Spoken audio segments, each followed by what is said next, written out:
சந்தர்ப்பத்தை பயன்படுத்தி முத்துவையும் மீனாவையும் அடியோடு பிரிக்க நினைக்கிற அருண்குமார் முகத்துல காரி துப்புனா கூட தப்பே இல்லை அப்படின்னு உங்களுக்கும் தோணுனா இந்த வீடியோவை கிளிக் பண்ணிட்டு வாங்க நாளைக்கான ப்ரமோக்கான ப்ரெடிக்ஷன் என்னன்னு பார்க்கலாம். செல்வத்துக்காக முத்து அரேஞ்ச் பண்ண லாயர் எப்படியாவது நீங்க ஆப்போசிட் பார்ட்டி கிட்ட பேசி காமா பொலைட்டா போயிட்டு தான் உங்களுக்கு இந்த கேஸ்ல சிக்கல் இருக்காது அப்படின்னு தெரிஞ்சுக்கிட்டதுக்கு அப்புறமா முத்து அங்க நிக்கிற அருண்குமார் கிட்ட போய் பேச முயற்சி செய்யறாரு.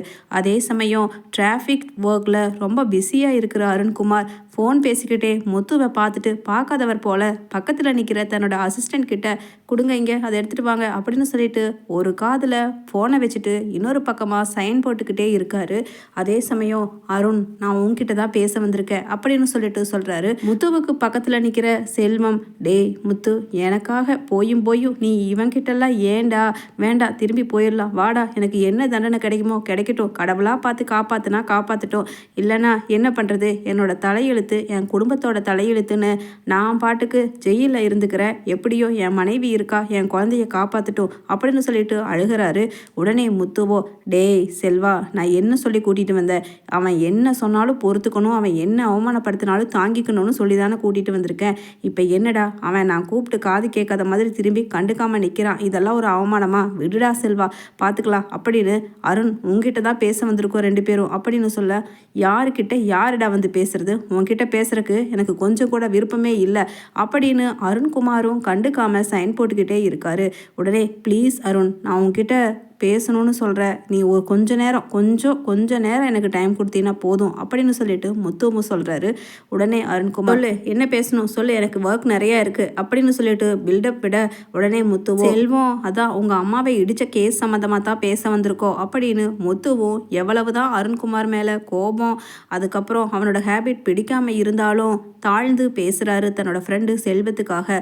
அதே சமயம் அருண்குமார் என்ன இவன் எங்கள் அம்மாவை இடித்து சாகடித்து கொன்னுருவான் அப்போ நான் அவனை விட்டு கொடுக்கணும் அதுவும் உன் ஃப்ரெண்டுங்கிறதுக்கு வேண்டி என்னடா இது உங்கள் அம்மாவை நானோ இல்லை என்னோடய ஃப்ரெண்டோ இடித்தா உனக்கு கோபம் வருமா வராதா அதே மாதிரி தான் எனக்கும் வருது அதனால் பேசாமல் போயிருங்க அப்படின்னு சொல்ல உடனே அவங்க முத்து சொல்கிறாரு இதை பாரு அருண் நீ என்ன சொன்னாலும் கேட்குற நீ செல்வத்து மேலே கொடுத்துருக்கிற கேஸை மட்டும் தயவு செஞ்சு வாபஸ் வாங்கு உன் காலில் வேணாலும் விழுகிற ஏன்னா லாயர் எத்தனையோ ட்ரை பண்ணி பார்த்துட்டாங்கன்னு சொல்லி எங்ககிட்ட இன்றைக்கி தான் சொன்னாங்க செல்வம் நீ மட்டும் மனசு வச்சா தான் அவன் வெளியிலேயே இருக்க முடியும்னு சொல்லி விட்டுருக்காங்க அதுக்காக தான் உன்கிட்ட பேசுறதுக்காக வந்திருக்கோம் அப்படின்னு எல்லாத்தையுமே ஓப்பனாக பேசுகிறாரு முத்து அங்கே அருண்குமார் கிட்ட. உடனே அருண்குமாரும் இது வேறுனா கொஞ்சம் யோசிக்கிற மாதிரி இருக்கு ஆமாம் என்ன சொன்ன இப்போ நீ நான் என்ன சொன்னாலும் செய்வேன்னு சொல்லி சொன்னையே அது கேட்குறதுக்கே நல்லா இருக்குடா அப்படின்னு சொல்லிட்டு அங்கே ஒரு மாதிரி வில்லத்தனமாக பேசுகிறாரு அருண்குமார். ஆமாம் இவனை போக சொல்லு நான் உங்ககிட்ட தனியாக தான் கணக்கை முடிக்க வேண்டியது இருக்குது அப்படின்னு சொல்லிட்டு சொல்கிறாரு அருண்குமார். முத்துவோட ஃப்ரெண்டு செல்வம் சொல்கிறாரு இதை பாருங்க அருண் நான் என்னவா இருந்தாலும் பரவாயில்லை என்னோட சம்மந்தமானது ஏன் முன்னாடியே பேசுங்க ஏன்னா முத்து எதுக்கு வேணாலும் விட்டு கொடுத்துருவான் எனக்காக அவன் கஷ்டப்படுறதை என்னால் பார்க்க முடியாது எதுவாக இருந்தாலும் என் முன்னாடியே பேசுங்க அருண்குமார் அப்படின்னு சொல்லிட்டு அங்கே செல்வமும் சொல்கிறாரு. உடனே அருண்குமார் சொல்கிறாரு டேய் இங்கே வந்து நீ என்னை பேர் சொல்லி கூப்பிடுறதா எப்போ அன்னைக்கே ஒரு வாட்டி என்கிட்ட அடி வாங்கினது ஞாபகம் இருக்கா அருண்னு என்னமோ நீ பேர் வச்சவனை போல் என்னை கூப்பிடுறது எனக்கு அவ்வளவு இரிட்டேட் ஆகுதுடா அப்படின்னு சொல்லிட்டு செல்வத்தை பல்ல வெறுகிட்டு பார்க்குறாரு. உடனே முத்து அப்படியே செல்வத்தை ஒரு பக்கமாக கையை பிடிச்சி இழுத்துட்டு வந்து டேய் செல்வா நீ பேசாமல் கிளம்பி போடா நான் இவன்கிட்ட பேசி எப்படியாவது இந்த கேஸை வாபஸ் வாங்க வைக்கிறேன் போடான்னு சொல்கிறல்ல வீட்டுக்கு அப்படின்னு சொல்ல உடனே செல்வமும் சரிடா முத்து உன்னை எனக்காக இப்படி இவங்கிட்ட கெஞ்சறக்கு விட்டுட்டு போகிறதுக்கு மனசு ரொம்ப வருத்தமாக தான் இருக்குது அப்படின்னு உடனே அங்கே முத்து சொல்கிறாரு இதை பாருடா செல்வா உனக்காக இல்லைனாலும் உன் குழந்தைக்காக நான் என்ன வேணாலும் பண்ணுவேன் பேசாமல் போடான்னு சொல்கிறேன்ல அப்படின்னு சொல்லிட்டு திரும்பவும் அருண்குமார் கிட்ட வந்து சொல்கிறாரு என்ன பண்ணணும் சொல்லுங்கள் அருண் நான் செய்கிறேன் அப்படின்னு கேட்குறாரு முத்து.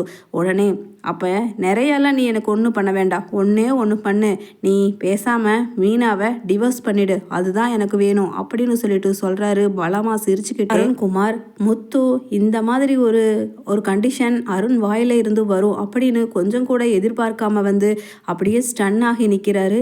என்னது மீனாவை நான் டிவோர்ஸ் பண்ணணுமா செல்வம் உங்கள் அம்மாவை ஆக்சிடென்ட் பண்ணால் அவனை காப்பாற்றுறதுக்காக உங்ககிட்ட வந்தா சம்மந்தமே இல்லாமல் என்னையும் மீனாவையும் ஏன்டா பிரிக்க நினைக்கிற அப்படின்னு அப்படின்னு கேட்குறாரு முத்து.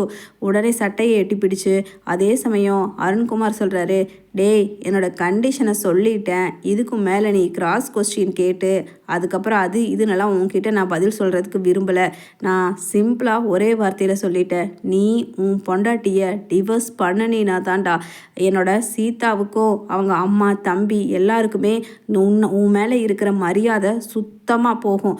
அப்புறம்தான் நான் அந்த வீட்டில் ராஜாவாக வாழ முடியும். நீ இருக்கிற வரைக்கும் என்ன பண்ணாலும் என் பொண்டாட்டி சீதா கூட எனக்கு மதிப்பு கொடுக்க மாட்டேங்கிறாடா, உன்னைத்தாண்டா நம்பரா, உன்னைத்தாண்டா மாமா மாமான்னு வார்த்தைக்கு ஒருக்கா புகழ்ந்து தள்ளறா, எனக்கு அப்படியே உச்சந்தலையிலிருந்து உள்ளங்கால் வரைக்கும் அப்படி பற்றிக்கிட்டு எரியுண்டா முத்தோ அப்படின்னு சொல்லிட்டு அங்கே பல்ல வெறுகிட்டு ஆத்திரத்தில் பேசுகிறாரு அருண்குமார். உடனே முத்துவோ, இப்போ புரியுது அருண், இப்போ புரியுது. சரி, என் ஃப்ரெண்டு செல்வத்துக்காக அதை தான் நான் பண்ணணுன்னாலும் பண்ணுறேன். ஏன்னா வக்கீல் சொல்லிட்டாங்க அவனுக்கு வேற வழியே இல்லைன்னு, நீ பார்த்து மனசு வச்சா தான் அவனை காப்பாற்ற முடியும்னு. அதனால் சரி, நானும் மீனாவும் டிவோர்ஸ் வாங்கிக்கிறோம் அப்படின்னு அங்கே சொல்கிறாரு. உடனே நீ இப்படி வாயில் சொல்லிட்டு பின்னாடி ஏமாற்றிட்டினா என்ன பண்ணுறது?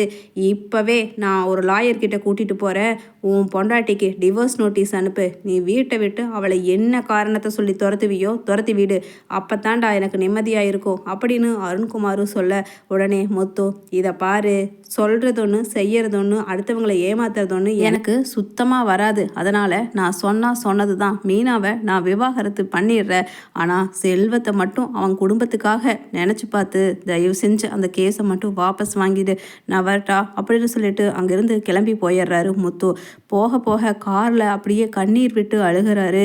மீனாவை என்ன சொல்லி நான் விவாகரத்து பண்ணுவேன், அவள் என்ன சொல்லி என்கிட்டேருந்து பிரிஞ்சு போவா, இதை பற்றி தெரிஞ்சால் என்ன ஆகுமோ அப்படிங்கிற மாதிரி நேராக வீட்டுக்கு போகிறாரு முத்து. அதே சமயம் அங்கே டிவோர்ஸ் நோட்டீஸை அனுப்புறதுக்கான ஏற்பாடுகளையும் அருண் பார்க்க, உடனே அருண் சொல்கிறாரு, நாளைக்கு காலையில் வந்து லாயர் ஆஃபீஸில் சைன் பண்ணிட்டு போ, நான் எல்லா ஏற்பாடுகளையும் பண்ணிட்டேன் அப்படின்னு சொல்கிறாரு ஃபோன் பண்ணி. உடனே முத்துவோ, டேய் அதுக்குள்ளே ஏண்டா இவ்வளவு அவசரப்படுற, ஒரு நல்லா வாழ்கிற புருஷன் பொண்டாட்டியை பிரிக்கிறதுக்கு, சி சரிடா சரி நான் சைன் பண்ணிடுறேன், வெய்ய சாமி ஃபோனை அப்படின்னு சொல்லிட்டு ஃபோனை வச்சுட்டு, மீனா என்ன மீனா, இனிமேல் நீ பூ கொடுக்கறதுக்கு அங்கே எங்கேயும் எல்லாம் போக வேண்டாம் அப்படின்னு சொல்லிட்டு வீட்டுக்குள்ளே வந்த முத்து பலமாக சத்தம் போடுறாரு.